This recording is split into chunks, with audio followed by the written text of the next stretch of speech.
Qisqasi, men og'zimni nazorat qilib boshlaganligim haqida video olayotgan edim. Lekin bu joyda mana bu videoga chiqib keldi. Boy lekin chiroyli emas. Chiroyli, no, pular yo'q.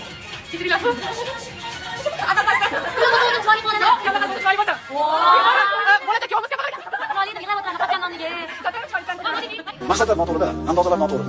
Haqiqiy hech kimga qiziqmas fikr egasi sifatida bu mavzuga kech bo'lsa ham burnini tiqishim kerakligini bildim. Undan tashqari auditoriyamni pashti hammasi o'g'il bolalar va men qizlar davrasida seksist sifatida tanilgan personaman. Lekin men hozir qizlarning tarafini olib chiqmoqchiman. Onasi turish turmushim paradoksmi nima balo? Rostini aytsam, men hozir bu ssenariyni jahlim chiqqan holda yozyapman va men asabimni buzgan narsa bu qizlarning videosi emas. Yo, men bolalarning yaxshi rivojlanmagan komplekslariga asabim buzilyapti. Yo, sizlar nimaga asab bo'lyapsizlar? Tushunmayapman. O'zini ko'targan bloger qizlar kambag'alni emas, boyni tanlagan ekanmi? Agar shu videoni ibtidoiy uslubda kiyinib yurayotgan qizlar olganda, menga absolyutno bo'lar edi. Rostini aytsam, buni yumorligini millionli hazillardan boshqa hazilni eshitmagan auditoriyaga tushuntirish esa menimcha ilojsiz. Yomon so'kingim kelyapti onasini misol. Xo'p, mayli, boshidan boshlaymiz. Mani Tupoy Femkani obzor videoyim bor va meni auditoriyam biladi. Men patriarxat tomondaman va o'zbek xalqining katta qismi ham patriarxat tomonda. Bilmaganlar, patriarxat bu erkak bosh bo'lgan boshqaruv tizimi va patriarxatda qiz bola boy erkakni tanlashi bu tabiiy, onasini misol. Hayvonot olamiga qarasangizlar, erkak hayvonlar ayolga yoqish uchun o'ynashadi, raqsga tushishadi yoki urushishadi va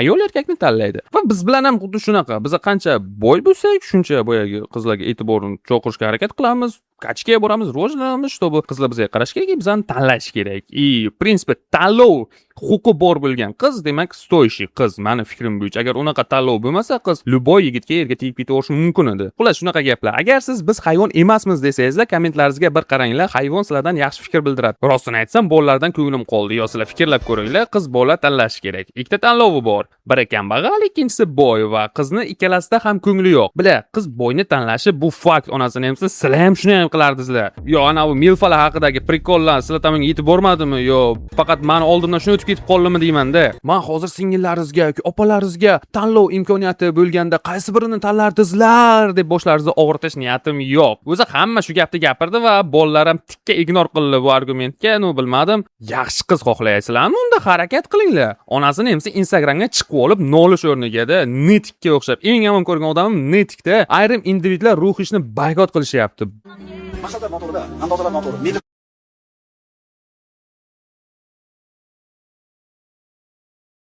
Bilib, bolalar, iltimos meni boykot qilinglar. Onasini hamsa ijodimni boshlaganimdan beri orzuyim ana shu boykot bo'lish. Iltimos shuni bir erishaylik endi bir meni boykot qilinglar. Xo'p, meni bir tanish opam bor. Ular aqlli, uni yerga grantga kirganlar. Qo'shimchasiga grafik dizayndan ham pul topar edilar. U vaqt 2022-yillarning davri holi AI rivojlanmagan davrlarda onasini hamsin. Va opamga o'zlarini qishloqlarida bitta bola sovg'uchi jo'natdi. U bola oddiy oiladan edi, xullas o'qishga kirolmagandi, xullas kelajagi noaniq bolacha edi.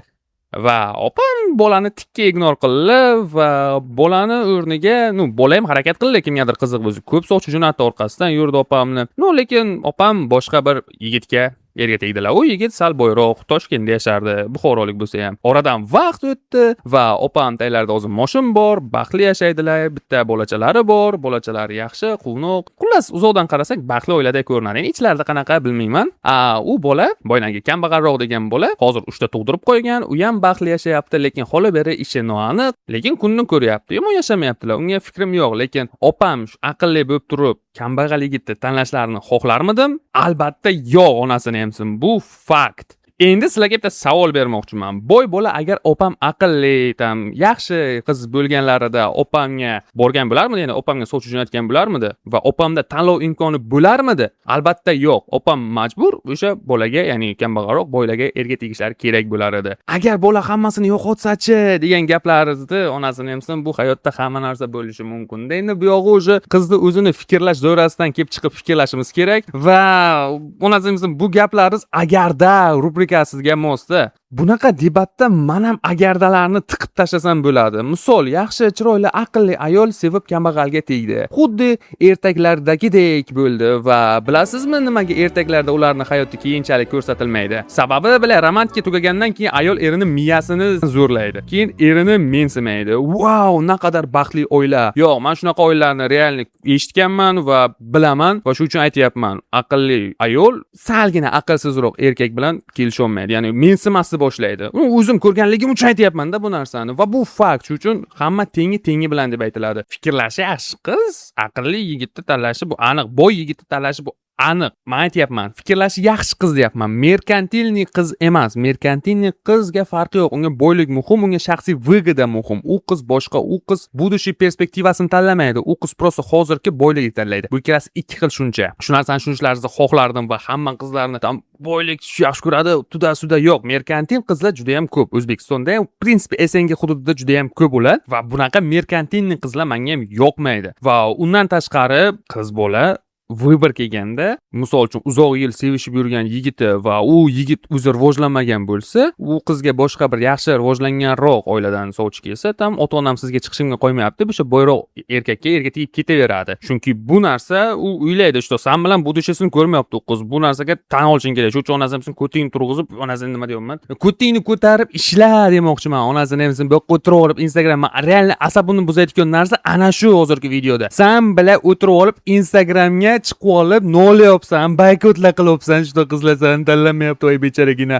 Ko'tingda ishtoning yo'qligisan. Ну, между прочим, men ham yirtiq turska bilan o'tirib qol ssenariy yozyapman, lekin baribir onasini ham harakat qilish kerak va bu narsaga tan olish kerak. Buni haqiqatni qabul qilib bilishing kerak va shu bilan yashashing kerak. Men mayli, agar menga hech qaysi qizdan bermasa, nima qilmasa, lekin agar rivojlanmasamda hech qaysi qiz bermasa, men roziman. Bu demak meni qismatim, demak men tupoyman, men rivojlanmaganman. Hamma ayb menda. Bu fakt onasini ham. Men bu narsani qabul qilganman. Chunki onasini ham o'zim men rivojlanishim kerak bo'lgan davrda men anime ko'rib o'tkazib o'rganman va shu uchun ham men sizlarga dalbit qilyapman, anime ko'rmanglar deb. Sizlar tushunmaysizlar-da, meni yomonlaysizlar. Onasini ham padariga la'nat. Ssenariyadan chiqib ketib qoldik, improvizatsiya qiziqib ketib qoldi.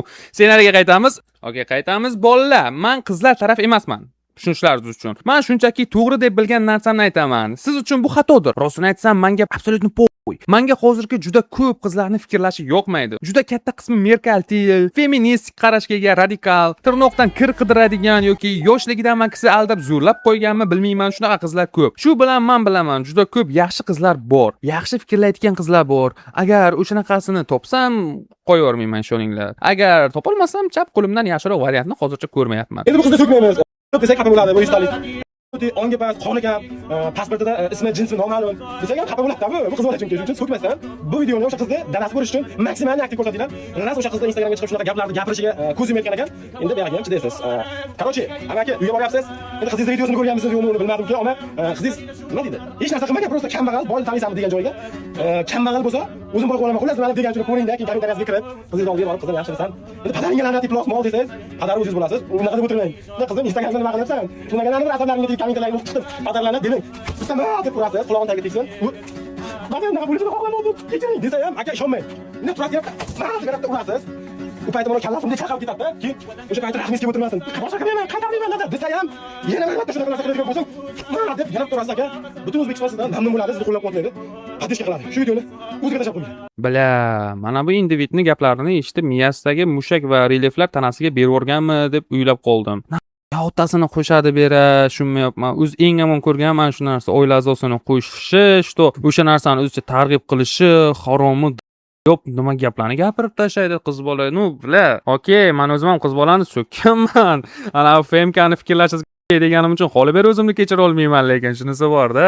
Realni jinim suymadi. Ana shu men so'kinib gapirganligim uchun ko'pchilik meni ota-onam haqida gapiradi. Yo'man. Xo'sh, bunaqa malaletkalarni o'ziga qaratish uchun so'kish, yoki bu bratni yumor boshqacha, что meni miyam yetmayapti. Men bu narsani tushunmadim, realni. Men uchun bu narsa вообще niska narsa. Rostini aytsam, asabimni buzgan narsalardan biri ruhishga bo'lgan heyt. Mani youtuberlikni boshlashimga motivatsiya bergan qizni heyt qilishlari menga yoqmadi shekilli, bilmadim. Men boricha aytishni yoqtiraman.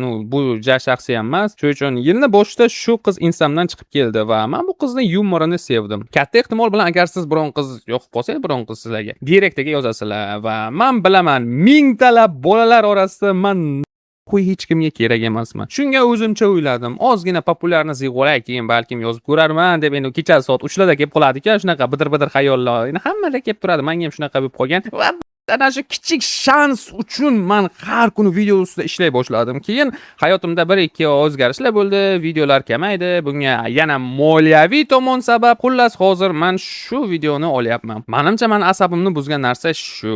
Men harakat qilishga harakat qilyapman. Boshqalar esa nolishyapti va bu narsa ham men asabimni buzyapti. Men o'zimni egoimni qondirish uchun yoki bu videoni olyapmanmi yo mashhur bo'lish uchunmi? Bu yo'q, o'zlaringizga havola, bemalol kommentariyada men so'ksangizlar ham, gapirsangizlar ham menga absolyutno bolalar deyapti. Men heytga chidayolmayman emas, men heyt qilgan odamni ustidan kulishni yaxshi ko'raman. Shuning uchun bemalol yozinglar. Xo'sh, Telegram kanalim ham ochiq, bemalol o'tsangizlar bo'ladi. Bu yerda boy kambag'al tanlaganligi uchun hech kimga jahli chiqqani yo'q. Sizlar qaysi tabaqani tanlashingizga umuman farqi yo'q. Boydimi, kambag'almi, lekin borib boy kambag'al ajratadigan jamiyatda rivojlanish bo'lmaydi. Ruhish gapirgan gap hammaga ta'sir qilib ketgan. Birovni qattiq non yeb degani. O'sha hammaga ta'sir qilgan. Chunki bu gap juda og'ir gap. Hozirgi zamonda kambag'allar ham qotgan non yemaydi. Hali o'qsam ichida tilla bo'lishi kerak. Xudo xohlasa boy odamga tegaman deb niyat qilish kerak. Men boshchi milliarderman, ammo uyimdan nonlar qotib qoladi, boru yeyaveraman. Kambag'al boy nima deyapman? Ajratayotgan davlat rivojlanish bo'lmas emish. Koreya bu gapingizga tikka teskari misolmi nima? Aka, boy kambag'alni ajratilmayotgan bitta SSR bor edi. Hozir yaxshi rivojlangan davlatlar qatorida adashmasam, faqat kartada ko'rinmayapti. Shu kichikroq davlat bo'lsa kerak-da, shu ko'rmayapman kartada endi. Hay. Nimaga Koreya deganimni keyingi videoda to'liqroq tushuntirib beraman. Qisqa qilsam, Koreyada seni yuzing, ko'rinishing, statusing muhim hisoblanadi va sen bilan salomlashishadi. Agar statusing yuqoriroq bo'lsa, birinchi sen bilan salomlashadi, keyin yosh kattaroq odam bilan salomlashadi. Xullas, shu darajada seni statusing Koreyada muhim hisoblanadi. Lekin shu bilan bir qatorda u rivojlangan davlatlar qatorida kiritiladi va tan olaman, mayli, Koreya bu muammoni ustida ishlayapti, o'zgartirishga harakat qilyapti, lekin Koreya rivojlanish uchun imенно shu muammoni keltirib chiqargan. Ya'ni bitta ikkita oilalarga hukumatni berib qo'ygan, oilalarga va shuni ketidan bu narsa kelib chiqqan. Lekin agar Koreya bu ishni qilmaganda, u urushdan keyin bu darajada tez rivojlanmagan bo'lardi. Bu muammo Yaponiya va Xitoyda ham qisman mavjud. Hindistonda kaslar sistemasi bor. Hindistonni rivojlangan demaymiz, hay. Bro, men sizga aytaman. Men rus g'iybatshunoslarini eshitganimdan shuni ayta olamanki, hamma davlatda tarelitsalar bor. Yevropani bilmadim, ular tomonda tanishim yo'q. Bittasi ketdi, u bilan ham o'tirib yaxshi gaplashib olamiz, borib joylashib olgandan keyin menimcha bu muammo shu SNG davlatlariga tegishli muammo, chunki men imенно shu g'iybatshunoslarni eshitganimda asosan shu ko'proq baqirayotgan xalq bu SNG davlatlari, что 50 to'lashga rozi emas qizlar ham shu o'zimizda SNGda, erkak kishining bo'yniga osilib olayotgan qizlar ham shu O'zbekistonda, SNGda, O'zbekiston emas, SNGda va bunga menimcha sabab SSR, o'sha kommunistik SSR. Ya'ni bu yoqda bizning dinimizni yoki bo'lmasa nimamizni muammosi yo'q, bu yoqda asosiy muammo menimcha shu SSR deb o'ylayapman va eng paradoks shundaki, SSR kommunistik davlat bo'lgan. Ya'ni uni g'oyasi hamma teng degan g'oyani olg'a surgan davlat bo'lgan va u parchalanib ketgan va o'sha g'oya ostida katta bo'lgan avlod, mana qarabsizki, tarelitsalar, merkantil odamlar, что hayotining oxirigacha shu material narsalarga intilayotgan odamlar bo'lib qolib ketishyapti. Va qo'pol qilsa ham men ham salpal shu materialist odamman. Bilay, hammamiz materialist bo'lishimiz kerak menimcha. Bilmadim. Xullas, chuqurlashib ketdik. Keyin bu biratda yumorlarni tushunishlari va shu respekt, malades, men hurmat qildim. Yumorni zo'r shuni ekansiz. Meni fikrimcha, erkaklar xotinga o'xshab maydalashadigan davlatda rivojlanish bo'lmaydi. Biron chiqsa hamma jim, faqat bitta ikkita odam gapiradi. Hozirgi mayda gap qiladiganlarni u mavzuni umuman olib chiqishmaydi-da. Bilasizlarmi nimaga ular bu mavzuni olib chiqishyapti? Chunki bu hype yig'yapti. Pitlar hype yig'mayapti. Agar hype yiqqanda bu mavzuga aralashib o'zlarini hech kimga kerak emas fikrini bildirib chiqqan bo'lardilar. Prosta bu yoq hype bildirganligi, hype olib chiqqanligi uchun hamma yopishib olgan shu qizlarga, ay shu mahrga gelik so'radi, ay bu narsa qil, ay bu narsa bizning asosiy muammoyimiz shu. Biladi o'g'zingga. Даже men ham hype uchun bu mavzuni olib chiqyapman va hozir uxlamasam montaj qilib chiqyapman bu videoni, hisobi tezroq chiqarish uchun, tezroq ana shu hypedan ulushimni ola olish uchun. Chunki agar hamma bu mavzuni chaynab chiqqandan keyin men aytib chiqsam, endi kagabishna menga oxirida ham odbrislar qoladi, deb kelayotgan daunlar. Shuning uchun men nima deyishim mumkin? Boriga shukr qilib yig'ib olamiz endi chaynalgan narsalarni. Chunki biz Instagram yaratuvchi, Instagramda kontent yaratayotganlarday prosta chiqib olib qilib olib chiqa olmayman hech narsamni. Ming bor uzr. Mani iPhone'im yo'q. Menda bor narsam shu va shundan maksimalli foydalanib sizlarga shunaqa videochalar olib chiqyapman. Xo'sh, men boy emasman. Shuni ham aytib o'tib ketay. Bu videoni olaymi, yo'qmi deb uzoq o'yladim va men o'zimni yo'nalishimda rivojlanish uchun bu O'zbekistonda mashhur mavzuni olib chiqmasam bo'lmas edi. Как сказать, o'zimni neytralitetimni buzishga qaror qildim va bo'ldi. Instada yana shunaqa fikrlarni eshitsam asabim buziladi. Shuning uchun ularni boshqa qo'shmayman. Gapirishga gap ko'p. Даже jahlim chiqqanidan Telegramni ham reklama qilmadim. Umuman olganda yumor deganda bir bizni vatandoshlarni chetlab o'tgan narsa bor. O'sha videoni qo'yib ketidan qanaqadir aqlli gapchani qo'yib qo'yishganini ko'rib ozgina krijni his qildim va shundan keyin ruhishda xuddi shu videoni kesatilganini ko'rib unga plus rep dedim. Men bu qizni yumoriga negerlar haqidagi joydan keyin tan berganman va bila sevib qolganman. Shu uchun ortiqcha gapim yo'q va keyin bilsam videoni o'zidagi ruhishni gazalchalarni ham hate qilayotgan ekanlar. Yo'q, akalar, o'zi hayot hamma teshig'imizdan zo'rlayapti. Biz kulish uchun sabab qidirishimiz kerak, lekin biz onasini emsin bir-birimiz bilan urushib yuribmiz. Men aytdim, Mirshakar akani hazillariga oq-qora qo'yayotgan odamlar yumorni tushunmaydi deb. Meni kulgim kelgani, teacher azam sarkazm yoki kinoya qilsa, uni kinoyaligini aytayaptilar. Bila, sekin-sekin o'rganamiz, mayli. Faqat vaqt kerak. Oxirida Ruhish men uchun yumorni tushunayotgan inson. Agar uni obrazi shunaqa bo'lgan, aslida uni ham IQsi minusda bo'lsa, Ruhishdan uzr so'rar edim va heytga qaramasdan prikolchalarni chiqarishda davom etishlarini so'rar edim.